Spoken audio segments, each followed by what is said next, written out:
It's time for the biggest night of the year. Join us for the 40 Runs Running Awards 2023.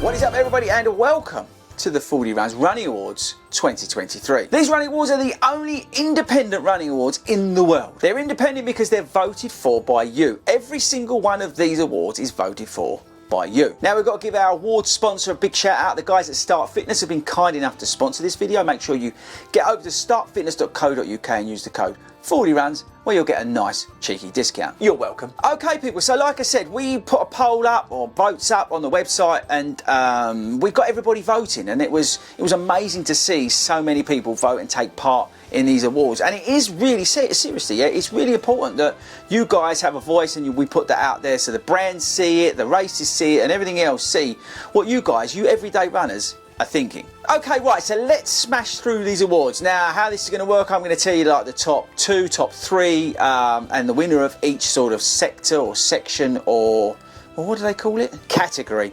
Category of each sort of, bit that we're going to be talking about. Okay, so the first award is going to go for the best running shoe brand of the year. Now, in third place is a surprising one because I thought it would be higher, and that is Brooks. In second place is Asics. You guys do love Asics, but it appears more than Brooks. The reason I say that about Brooks is because in the past, Brooks has always won. But this year's running shoe brand of the year is Saucony. Okay, so best race. Now, we didn't specify whether it was a half, marathon, 10k, 5k, whatever it was. We just put best race out there. And in third place was the London Landmarks Half Marathon. In second place was the Great North Run. And in first place was the usual winner, which is the London Marathon. Now, you've got to remember, guys, if you're watching this in Mongolia or Peru, this is a very UK-centric channel here, 40 Runs. So that's why you found those races that have been nominated are UK-based. Okay, so best running clothing brand. Now, in third place was Ron Hill, and we recently received some Ron Hill kit, and I really, really like it. In second place was New Balance. I really like the New Balance stuff. I ran the New York City Marathon in their half tights and some other parts of their kit, or some other bits of their kit. But anyway, I really like the New Balance stuff. It's really cool. The tech tops are good, but the half tights are very, very good. And in first place is Nike, which really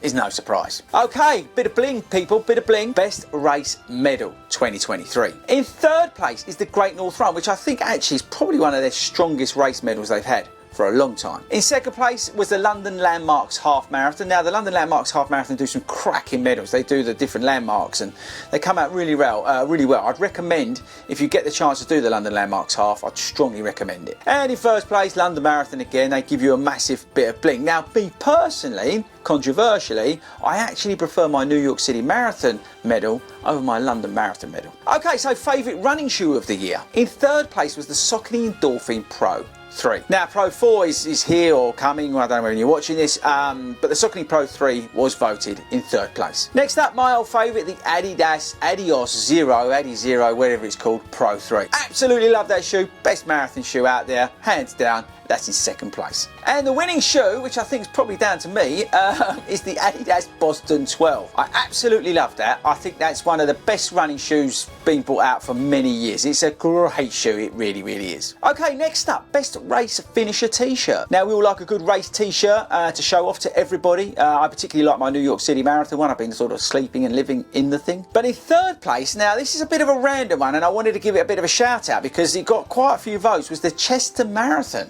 Yeah, cheeky. Second place, the Great North Run, which I thought was a good t-shirt, and in first place, the London Marathon. So next up is best running watch. Now, in second place, we didn't do a third place because there were so many, but in second place was the Garmin Phoenix or Phoenix, whatever you want to call it. And in first place, and I think it is the right call actually, is the Garmin 245/255. There was both equal amount, and I kind of put them together because, well, it was just overwhelming how many people voted for that. Right, next up, best fueling product. I think that's always worth considering, especially if you're, doing sort of long distance or endurance based events. It's good to know what people are liking. So best fueling, in second place was the Kendall Mint stuff. So they got the Kendall Mint cake, the Kendall Mint gels, that sort of stuff. I use that. But in first place was the products from High Five. Following on from that, we've got Best Hydration Product. In second place was the stuff from CIS, Sports Insights. Now, I really like their stuff. I use them quite a lot. I actually also used the first place as well. But the Sports Insights stuff, I've been using that quite a lot this year. And in first place was the guys from High Five again. So clearly you guys really dig the stuff from High Five in terms of fueling and hydration. And our final award is a bit of a, well, it's a bit embarrassing. I'll come on to why. It's the best running brand to follow. So this was like social media sort of stuff. I thought that'd be cool to throw in this year, something a little bit different. And well, the outcome's a little bit embarrassing. So in third place was Brooks. You guys seem to dig the stuff that Brooks are doing online. Second place was ASICS. And in first place, well, it's 40 Runs. So thank you very much, everybody. Yeah, I wasn't expecting that. So thank you very much to everybody who does follow us on the social media. So like on Instagram, it's at 40_runs, and obviously on YouTube and TikTok and all that kind of stuff. Genuinely, I really appreciate that, actually. It means a lot. Right, guys, so there we go. That's the end of the awards. We don't need to drag them out. We don't need to make it any longer than it needs to be. I think it's really interesting, the shift in some of the categories we've seen this year. You know, Adidas has shown up quite a bit where it didn't before. Saucony leading the charge on the running shoe brands. I think like hearing like the Chester Marathon, and a bit random, but like, you know, some of the other products out there getting a bit of a mention. I think that's really good. It shows that people are sort of diversing or moving away from those traditional brands that they may have already, you know, got stuck into because they've got them from a running shop or something like that. So it's good to see that there's some variation in what people are choosing. Right, so that's it from me, guys. Let me know in the comments whether you agree, disagree. Yeah, like I said, it's totally independent. These are voted for by you, right? So these are down to you. It's got nothing to do with me. Well done to everybody who voted. Thanks to all our winners. Congratulations as well to all our winners. But yeah, that's it, guys. I will see you next year at the 40 Runs Running Awards.